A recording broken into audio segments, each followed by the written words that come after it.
Welcome back to our Heal Inside and Out listeners. And I would just love to have this conversation today about something that is so top of mind for me this week, because it hits home and it hit me hard and it brought me down.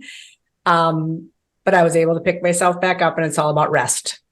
When you think of rest and restoration and how we refill our cups, why is it so hard for so many of us to give ourselves the space to do that, to find ways to do that?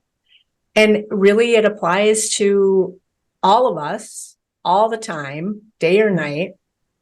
There's always an opportunity for it, and there's too often a need for it. So I guess I'm just gonna throw out there my quick experience this week, which I'm sure I'll keep talking about peppered through this episode, but I was sick starting Sunday night, Monday-ish, and I was resisting it. I was resisting being sick.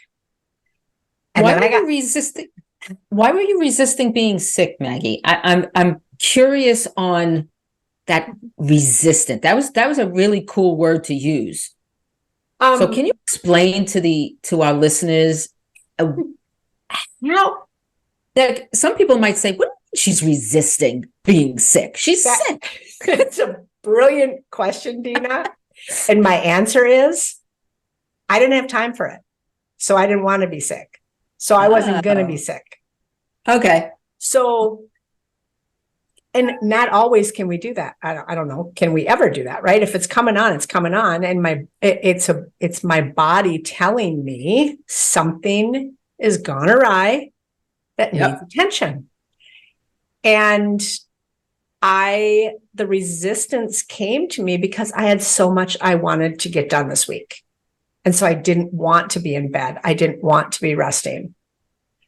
And I think this is something that I believe is a huge work in progress for me, because when even when I worked in the corporate world, if I was sick, even homesick, I would still work. I would just work from home, which, felt better because I wasn't contagious around other people or whatever. Right. But I would still do work at home or get things done at home or be productive in my sickness, which is ridiculous because I just wasn't able to give myself the gift of just sleep. Right. So do you feel that when you weren't giving yourself enough rest, did it take you longer to recover because you were still working? Absolutely. Mm-hmm. Absolutely. And I was dismissing the value of the sleep and the downtime. I was not listening to my body. I was not paying attention to what might be helpful to heal quicker, to your point. Mm-hmm. Well, and I think too, sometimes we devalue the work quality or what we produce in that time too. We just are so focused on what we give as output, but it's not our best work because we are depleted and not well, right? And if we gave ourselves the time to just recover, then our work would improve as well. Right. Now, during times when I was sick or the physical body was telling me to slow down, I worked in the healthcare field as a nurse, so I couldn't go to work. There were certain rules and regulations, that you had to be, fever free for 24 hours, things like that. Yes. So I couldn't go. So I didn't have the opportunity to work at home. So were you good at then giving yourself the whatever rest and or nourishment and or downtime you needed to heal? No. And the reason the answer to that is no is because then I looked around the house and said, I can do the laundry. I can clean some toilets. I can, empty the dishwasher. The things that you're not doing when you're at work, now you're doing at home. So yes, it was, I wasn't physically taking care of patients. from home, of course, but I was doing, the everyday things at home. So no, I wasn't resting because I kept that mental anguish of not getting other things done. I'm just laying here in bed. Mm-hmm.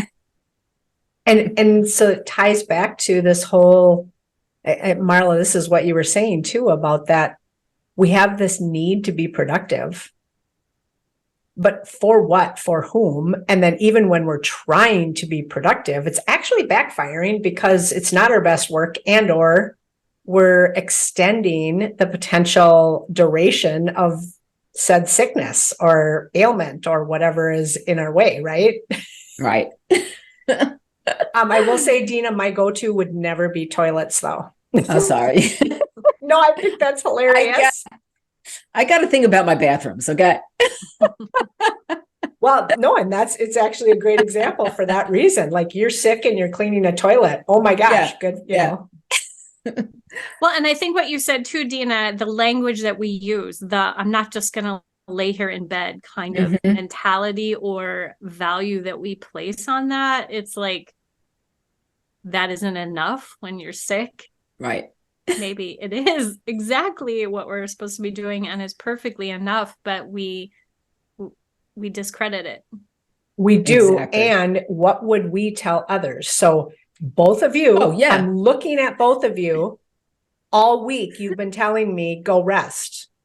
Yes. We were supposed to record this episode earlier this week when I was sick, and I was trying to push and make it happen. Yes. And both of you were telling me, go rest. So we can tell others. But when it's time to tell ourselves and act on that, go ahead, Dina. Sorry. We don't. No.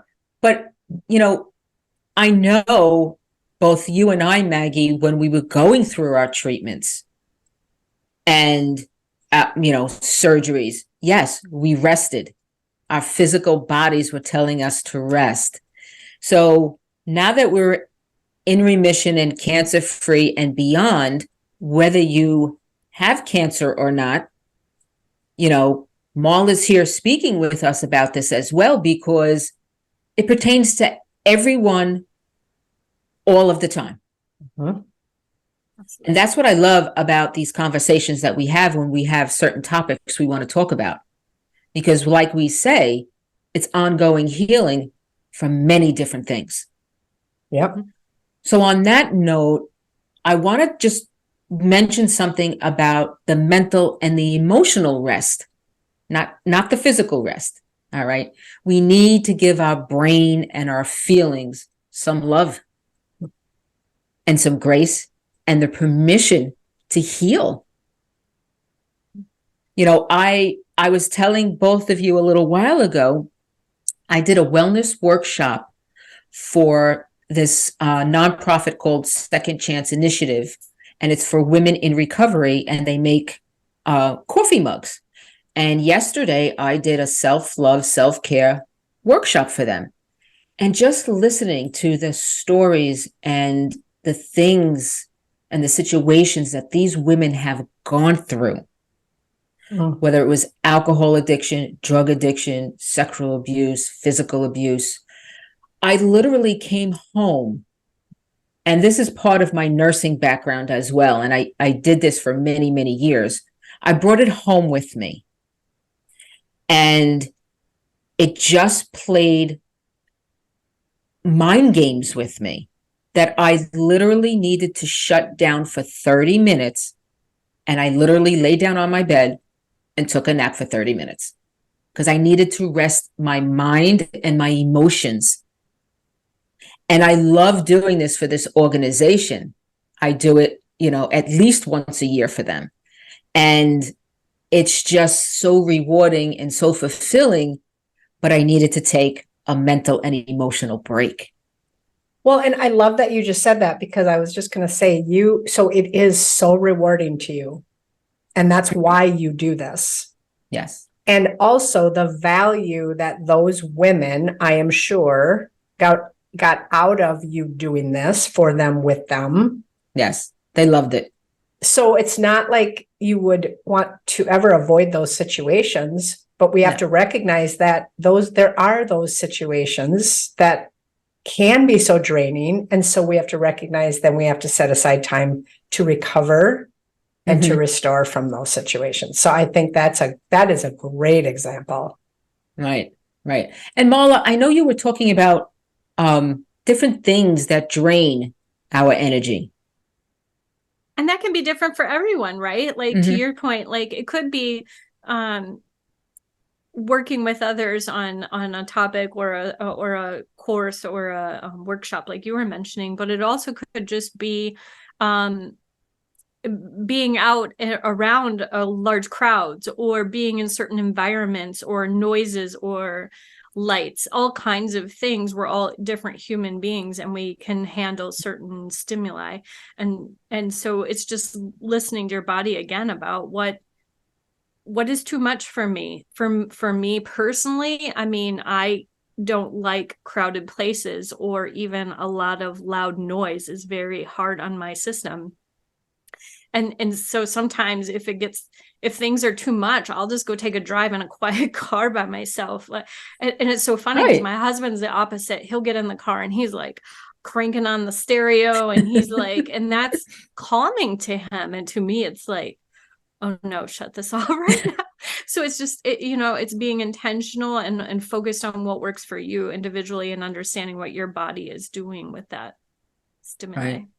Yeah. And I think for everyone, I'm sure everyone has, like you say, different things that drain them. And then also different things that help them restore that energy. Absolutely. There's so many different ways to do it. The take a drive, you mentioned Marla, and the quiet car, not with Jeremy, or the nap for 30 minutes on the couch. You've also mentioned, Dina, just going outside and putting your feet in the pool. I'm sure that is something that helps restore your energy. And for me, I love going out and just walking in nature and just taking deep breaths of air and feeling my bare feet in the grass when it's not winter here in Minnesota, of course.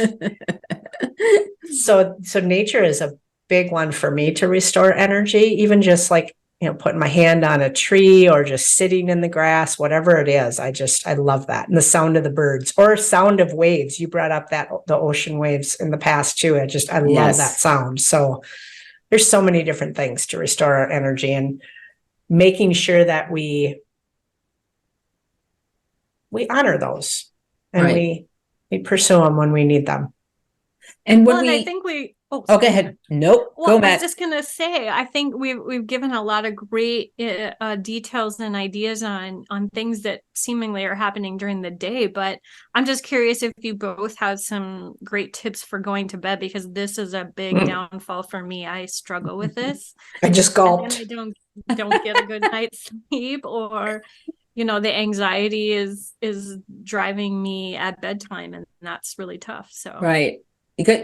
You know what, Marla, I was actually going to say the same thing, because we're talking about rest and restoring our energy and, taking care of ourselves. And our nighttime routine plays a big part with that in order to get enough rest. And we sleep well through the night. And what I do is I have tested the waters a little bit. I've watched TV. I love crime shows. All right. Just love them to death. All right. So do I. It's just something that I like. All right. So for a couple of nights in a row, I was watching a crime show and then went right to bed. And my sleep was horrible. I was up tossing and turning and thinking about what I had to do. And there was a couple of little weird dreams and whatnot. So I was like, all right, this is telling me something. So then the next few nights, I started a different routine. And what I do is a half hour before I want to fall asleep. So let's say I want to go to bed at 10. So at 9:30, I go in the bedroom, I take out my journal, and I write 3 things: what I accomplished today, what I laughed about today, and what am I thankful for today? Love that. Okay. My phone goes in my office. My night light comes out of the plug, and I wear a mask, and I do some breath work. I only do it for a few minutes, maybe 5 deep breaths, or for 5 minutes or 2 minutes. It doesn't matter. And I also use my Calm app, and I love, like Maggie mentioned before, I love listening to the ocean. So it's water for a few minutes.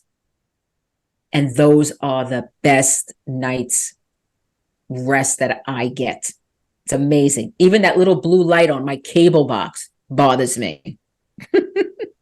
Well, and I love what you said about your journal prompts, Dina. Yes. I imagine that those specifically, like when you said what made me laugh today, those must be things that you value. So I think that like those are important to you in some meaningful way. Yes. Yes, they are. And you think about sleep, it's such an important time also because we sort of stop any momentum that has gone on through the day, and we slip into this subconscious mode of just being. And so whatever's going on right before we go to sleep is so very important, right? So yeah, crime show or news right before we drift off is probably not the best, and I'm guilty. One that I'm most guilty of is I just gulped when you said your phone goes in your office, because I need to do that. I bring my phone to bed and I think I'm going to bed at like 9 o'clock. This is early for me. Yay. And I'm on my device. The blue light is not good for you.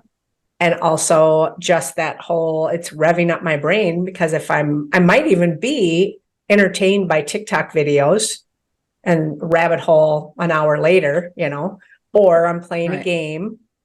And so the insight I just had as you were talking is I want to experiment a little more. But if I gave myself more rest during the day, 5 minutes here, half hour there, whatever, and a little more play, which we talked about in our last episode, I would not feel the need to jam it in before I go to sleep, because it's like I'm finally laying down. I have to like have a little bit of me time. I don't have to do that when I go to bed. No. You could do it in the morning. You could do it midday. Doesn't matter. Right. It's realizing what our bodies, our minds, and our heart truly needs. Yes.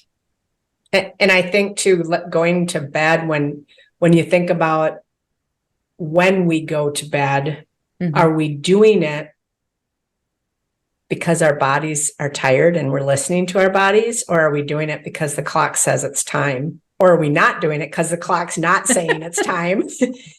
So it's like, I think I loved how you said, if you want to be asleep by this time, you back it up from there. And you're honoring the amount of sleep you want to get and being intentional about that. And that's what I want to do more of is, I used to be okay with 5-6 hours of sleep a night. Oh, no. If I got 6, it was a win. And now it's like, for me, if I don't get 7, I feel off. So there's a standing joke in my family. If Dina does not get 8 hours of sleep a night, and let's say there's a few days that I'm not, oh, I am a witch. Oh, it's horrible. And I even know it. I feel it. I'm on edge. I'm just a little nasty. Like things bother me quicker. It's like, but when when I have 8 hours, I'm good. Mood's better. Wow. What about? It's like taking that pause and that intentional focus on what you want from your rest and from your day. I love what Dina, how you open this in that good night's rest is going to impact tomorrow's day, and today's day is going to impact tonight's rest. And so being intentional, maybe pausing and just taking that deep breath and saying, what do I need tonight to end this day in a good way and to bring on an even better day tomorrow, or, a great day tomorrow, whatever. Maybe today was great too. But I think just that intentional pause and breathing and just thinking about what do I need right now and how much time do I need to do it to back up before I want to go to sleep. I think that's a great tip. I love that. And we all know that by taking better care of ourselves through rest in this situation or in this conversation helps us take better care of others. It helps our healing and it helps us take care of others. We're just in a better place. Yes. So, and as we always say, healing truly is inside and out. Thank you for joining us. We hope you found value in today's episode. And remember to share your real and raw insights with us by going to healinsideandout.com, where you can also find additional information and resources.